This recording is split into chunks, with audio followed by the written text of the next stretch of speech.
welcome to Adjust Your Shorts. My name's Ray Stone, and this is the news. And how do I get my news? Well, I Google it. So this is really Google's version of the news.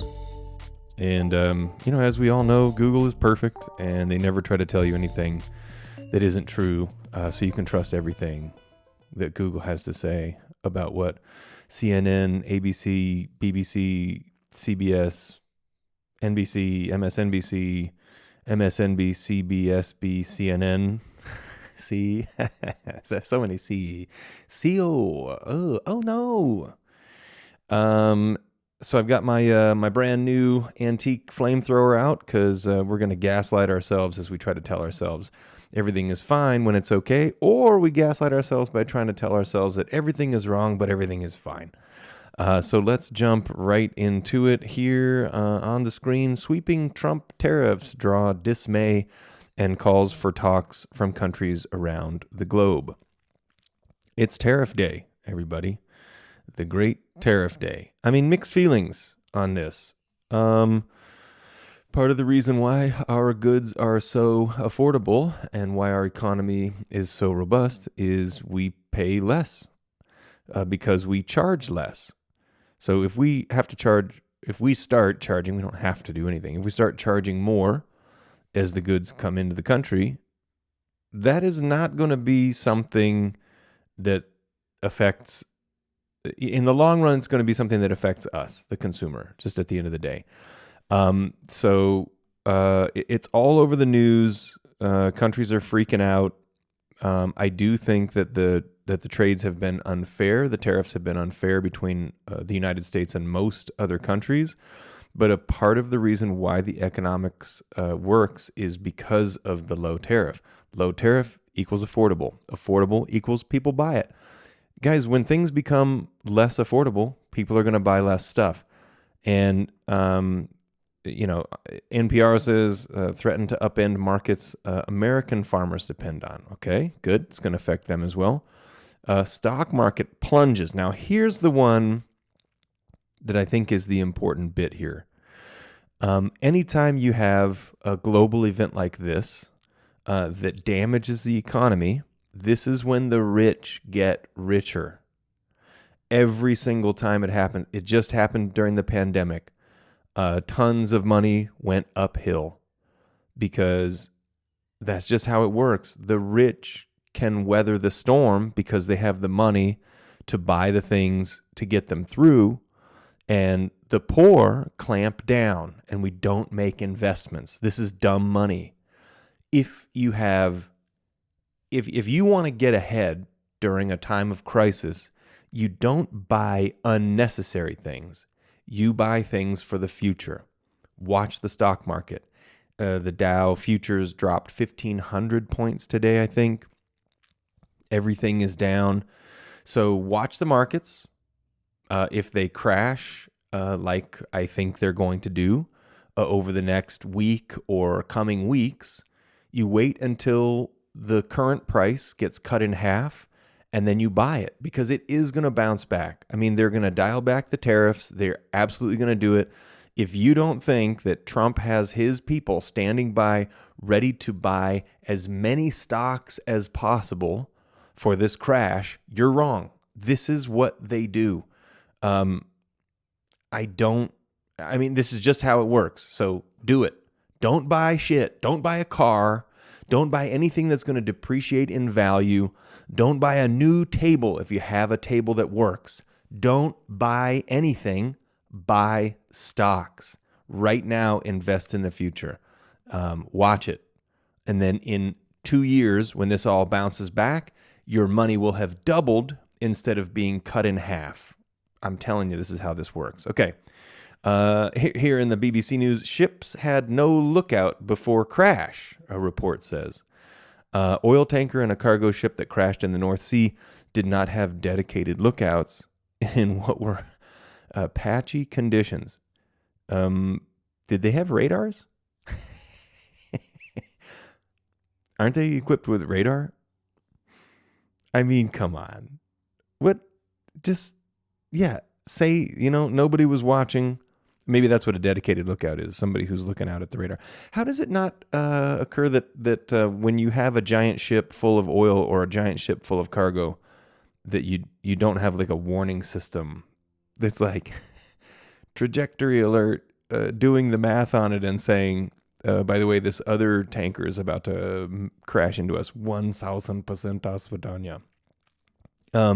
Here's a funny, I recognized today, and I don't know how to make this into a joke yet, but manslaughter and man's laughter are spelled the same.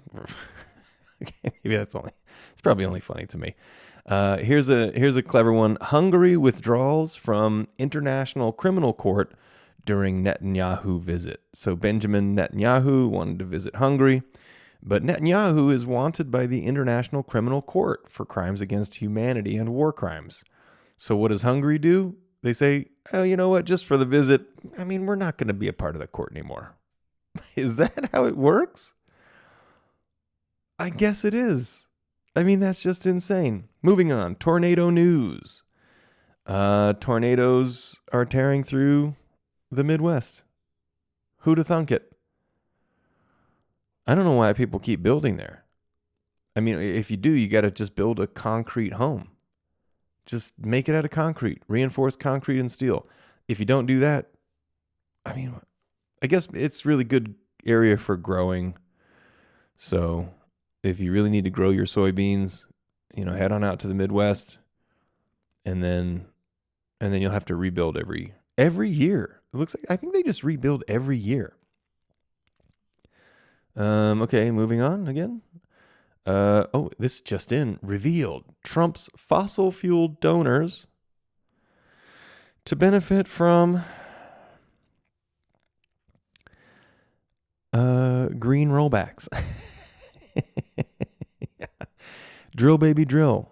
I can't believe that the fossil fuel guys are going to benefit from that. Come on, is anybody surprised?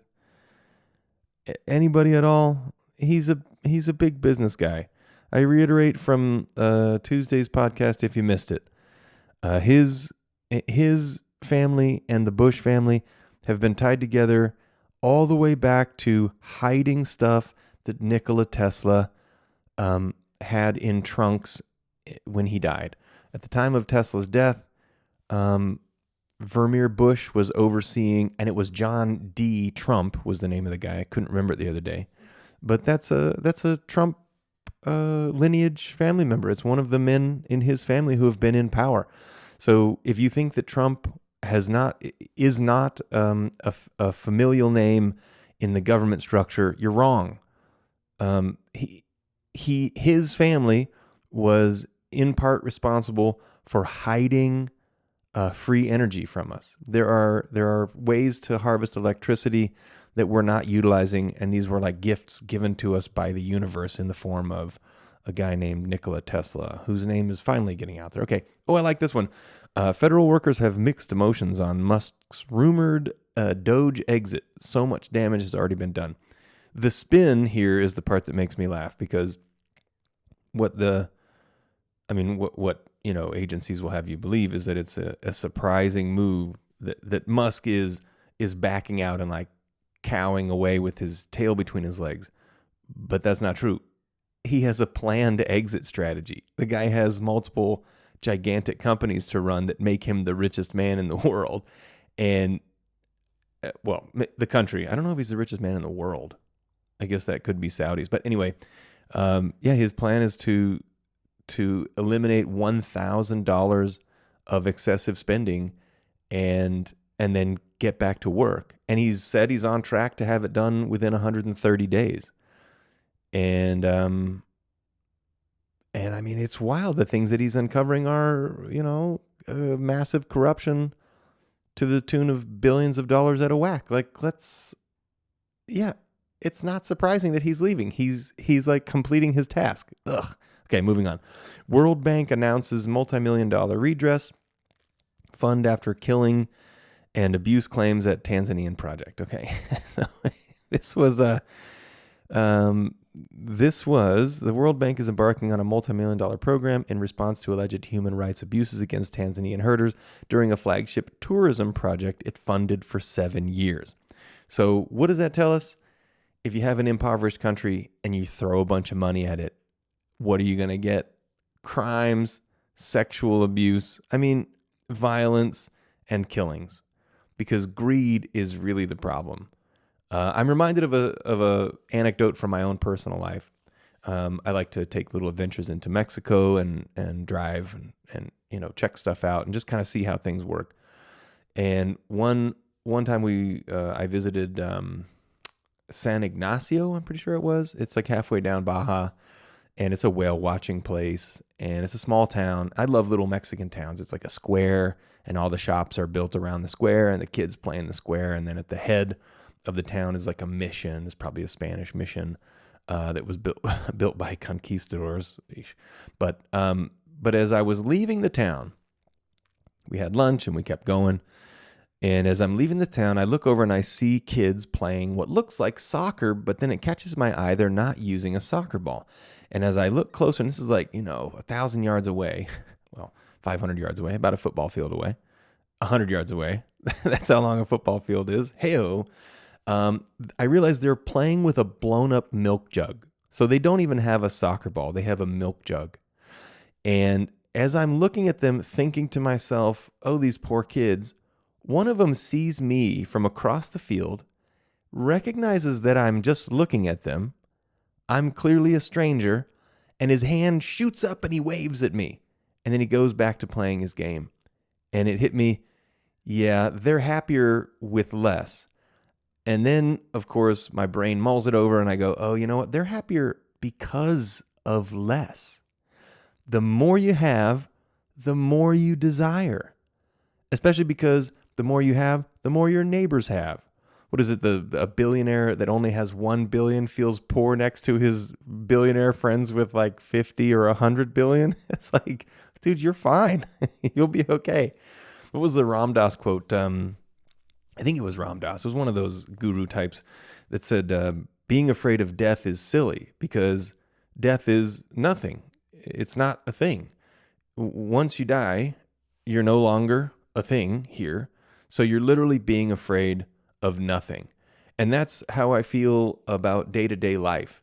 It's like we worry about the things that we didn't get done, which is right up that alley of thinking. Like, don't worry about things you didn't do. That literally is worrying about a thing that doesn't exist.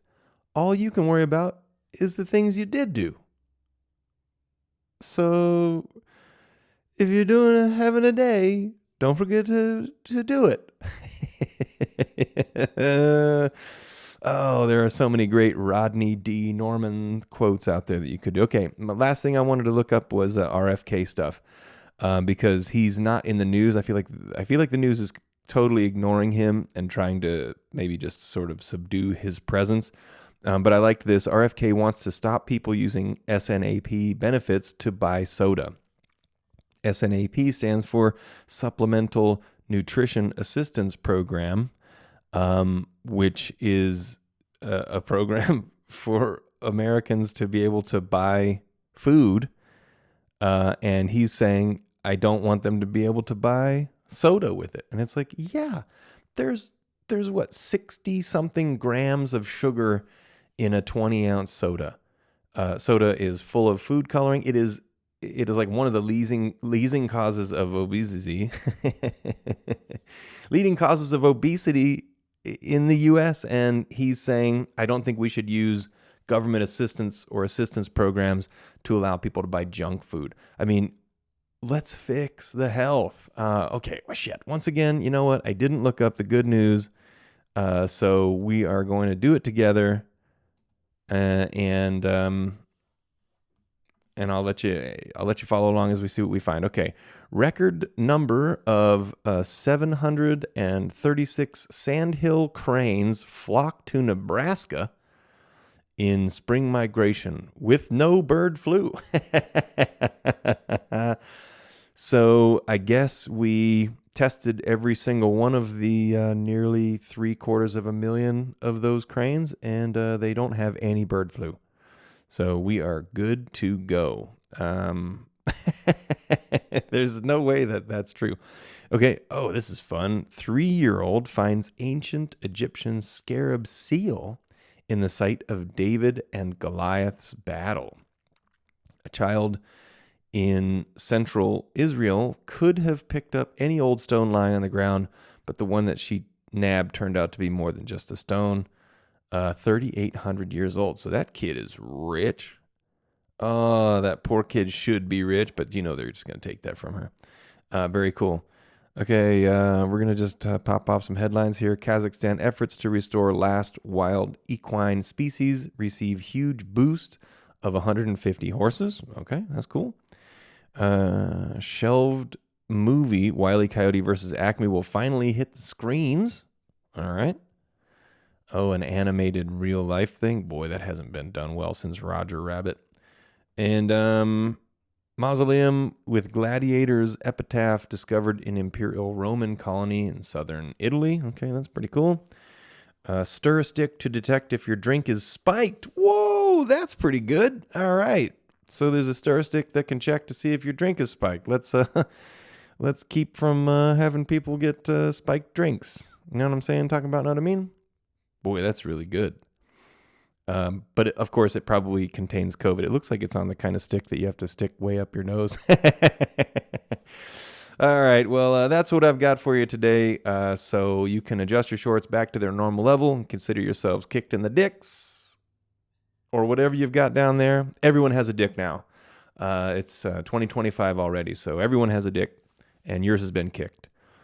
So until next Tuesday, have a great time what you're having, and if you don't, it's okay. So bye.